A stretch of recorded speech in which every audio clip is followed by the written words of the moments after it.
নমস্কার বন্ধুরা, আপনারা দেখছেন শেয়ার ফাইন্যান্স ইউটিউব চ্যানেল পক্ষ থেকে আপনাকে আন্তরিক অভিনন্দন। আজকে আরও বেশ কয়েকটা মিউচুয়াল ফান্ড নিয়ে আলোচনা করবো, বলা যেতে পারে একগুচ্ছ মিউচুয়াল ফান্ড নিয়ে আলোচনা করবো। যে ফান্ডগুলোতে ইনভেস্টমেন্ট করাটা ঠিক কতটা ভালো হবে বা কতটা ভালো না হবে সেটা নিয়েই আলোচনা করা হবে। তো আজকের ফান্ডের আলোচনার বিষয় হচ্ছে ইন্ডেক্স ফান্ড। তো ইন্ডেক্স ফান্ড জিনিসটা কি, প্রথমেই আমি আপনাকে একটু বলে দিই যে ইন্ডেক্স জিনিসটা কি। দেখুন, আমাদের ভারতবর্ষে যদি আমরা দেখি, আমাদের ভারতবর্ষে এই মুহূর্তে চালু ইন্ডেক্স যদি আমরা বলি, সব থেকে অ্যাক্টিভ ইন্ডেক্স সেটা দুটো রয়েছে, একটা বিএসসি সেন্সেক্স এবং আরেকটা হচ্ছে নিফটি 50। তো এই দুটো ইন্ডেক্সের উপরেই কিন্তু আপনার ইনভেস্টমেন্টটা পুরোটাই থাকবে। তো এই দুটো ইনভেস্টমেন্টের উপর যে যদি আপনার ইনভেস্টমেন্টটা পুরোটাই থাকে, সেক্ষেত্রে আপনার কি অবস্থায় যাবে না যাবে সেটাকে নিয়েই বিশেষ আলোচনা। এবং তার উপর বেস করেই দেখুন, নিফটি 50 যদি বলা হয়, নিফটি 50টা কি বলেছিলাম এর আগের কোনো একটা ভিডিওতে বলেছিলাম, এবং আজকে আরও একটা বলে দিচ্ছি। সেটা হচ্ছে 50টা স্টকের ওয়েটেড অ্যাভারেজ। অর্থাৎ ভারতবর্ষে বড় বড় বেশ কিছু কোম্পানি, তার মধ্যে ফার্স্ট নাম্বার 1 থেকে শুরু করে একদম 50টা বলা যেতে পারে, সেই 50টা কোম্পানি যারা ভালো পারফর্ম করে তাদের একটা ওয়েটেড অ্যাভারেজটা হচ্ছে দিয়ে তৈরি হচ্ছে নিফটি 50-র এই ইন্ডেক্সটা। তো এখন আপনি যখন কোনো মিউচুয়াল ফান্ডে ইনভেস্টমেন্ট করছেন বা কোনো মিউচুয়াল ফান্ডের কোনো ইন্ডেক্স ফান্ডে ইনভেস্টমেন্ট করছেন, তখন কিন্তু আর কোথাও ইনভেস্টমেন্ট করা হচ্ছে না। কোথাও ইনভেস্টমেন্ট করা হচ্ছে না, এই নিফটি 50-র যে 50টা স্টক রয়েছে সেই সমস্ত স্টকগুলোতেই কিন্তু ইনভেস্টমেন্ট করা হচ্ছে। তো এই সমস্ত স্টকগুলোতে যদি ইনভেস্টমেন্ট করা হয়, সেক্ষেত্রে কি হবে, স্বাভাবিকভাবে নিফটি যদি গ্রো করে, নিফটি যত গ্রো করবে আস্তে আস্তে, সেক্ষেত্রে আপনার বলা যেতে পারে সেই স্টকটাও গ্রো করবে। অর্থাৎ নিফটির যদি আপনি একটা পারফরমেন্স দেখেন, মোটামুটিভাবে একটা ধরুন 5 বছরের পারফরমেন্স দেখলেন, নিফটি 5 বছরে যে পরিমাণ বাড়বে, ঠিক আপনার ফান্ডটাও ঠিক সেই পরিমাণই বাড়বে। তার কারণ এখানে সেম ওয়েটে ইনভেস্ট করা হচ্ছে। অর্থাৎ মনে করছেন আপনি কত না, নিফটি 50-তে আপনি ইনভেস্টমেন্ট করছেন, মনে করুন নিফটির যে সমস্ত স্টকগুলো রয়েছে আপনি প্রত্যেকটা স্টক প্রতি মাসে কিনে গেলেন এবং সেম ওয়েটে কিনে গেলেন। মনে করুন কোনো একটা স্টক, যেটা স্টকটার নাম এ, কোনো একটা স্টকের নাম বি, কোনো একটা স্টকের নাম সি। একটা স্টকের দাম মনে করুন 2 টাকা, একটা স্টকের নাম মনে করুন 4 টাকা, একটা স্টকের দাম মনে করুন 10 টাকা। তো আপনাকে এমন সিস্টেমে কিনতে হবে যাতে করে ওয়েটটা সমান থাকে, কিংবা আপনি অন্য সিস্টেমে কিনতে পারেন। তো এখানে ওয়েটটা যদি সমান রেখে কেনেন, সেক্ষেত্রে কি হবে, যে একদম নিফটি 50-র সঙ্গে মানানসই হয়ে কিন্তু আপনার ইনভেস্টমেন্টগুলো চলতে থাকবে। তো এখন স্বাভাবিকভাবেই বোঝা যাচ্ছে যে আপনার নিফটি 50-তে ইনভেস্টমেন্ট করা আর বলা যেতে পারে যে আপনার ওই সমস্ত মিউচুয়াল ফান্ডগুলোতে ইনভেস্টমেন্ট করা প্রায় একই রকম। এখন পারফরমেন্স কীরকম কী হয় সেই দিকে আমরা একটু নজর রাখবো। তো আপনি চাইলে নিজের থেকে ওই ধরনের স্টকগুলো প্রতি মাসে মাসে কিনে যেতে পারেন, কিন্তু সেটা ডিফিকাল্ট ব্যাপার। তাই আপনি কি করছেন, মিউচুয়াল ফান্ড সংস্থাকে দিয়ে দিচ্ছেন। মিউচুয়াল ফান্ড সংস্থা তাদের পছন্দ মতন ফান্ডগুলো চুজ করছে। এইবার আসি আমি, যে এই ফান্ডগুলোতে যদি আপনি ইনভেস্টমেন্ট করতে চান, সেক্ষেত্রে আমি একটা ফান্ড সার্চ করে নিয়েছি, ICICI Prudential Nifty next 50 index fund. এটা একটা ইন্ডেক্স ফান্ড। তো এই ফান্ডটা যখন চুজ করে নিয়েছি, স্বাভাবিকভাবে এখানে কিন্তু নিফটি যে পরিমাণ গ্রোথ করবে, স্বাভাবিকভাবে সেই স্কিমটা সেই পরিমাণই গ্রোথ করবে।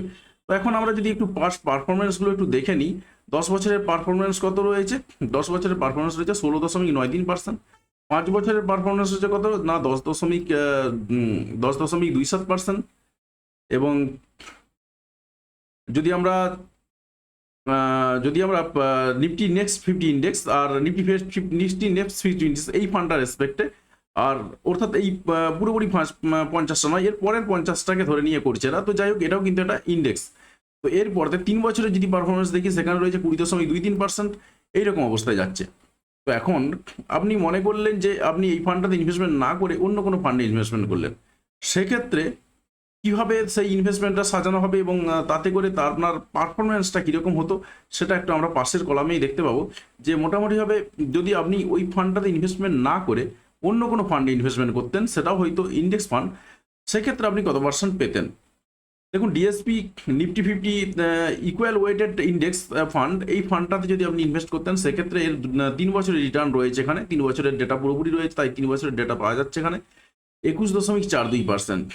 Sundaram Nifty 100 equity weight fund, তো এই ফান্ডটাতে যদি আপনি ইনভেস্টমেন্ট করেন, সেক্ষেত্রে 19.77%। ইউটিআই নিফটির নেক্সট 50 ইন্ডেক্স রয়েছে, সেটা রয়েছে 18.41%।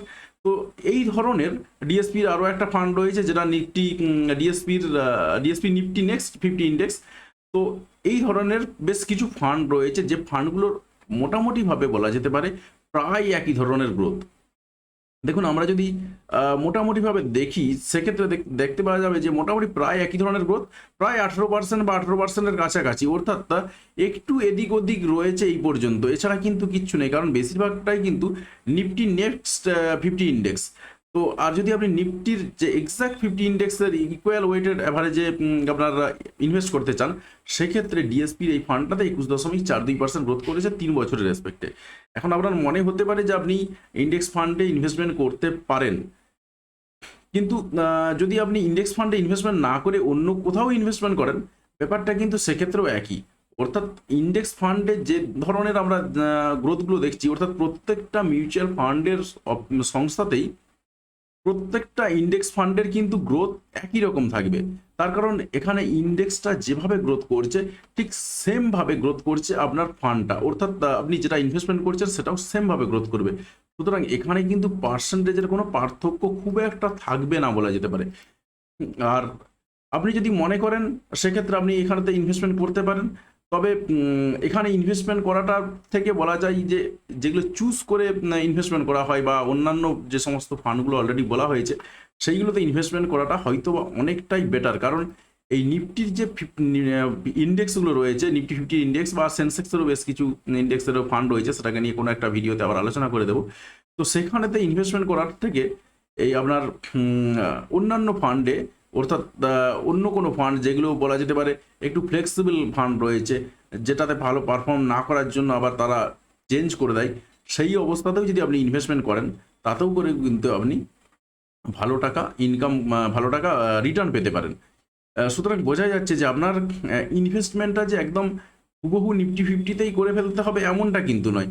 আপনি চাইলে স্ক্যাটারলি ওয়েতে সাজিয়ে ফেলতে পারেন, এবং আপনার যদি মনে হয়ে থাকে সেক্ষেত্রে আপনি একটা ফান্ডকে আপনার নিফটি 50-র ইন্ডেক্সে কিংবা সেন্সেক্সের ইন্ডেক্সে আপনি চাইলে ইনভেস্টমেন্ট করতে পারেন। কিন্তু রিটার্ন যদি দেখেন, রিটার্নের দিক থেকে বলতে পারি কম বেশি প্রায় একই রিটার্ন, খুব একটা হেরফের হবে না। এবং এখানে কিন্তু আপনার ফান্ড হাউস চুজ করারও কোনো ব্যাপার না, আপনি যেখানে খুশি ইনভেস্ট করতে পারেন, কারণ অলমোস্ট সেম।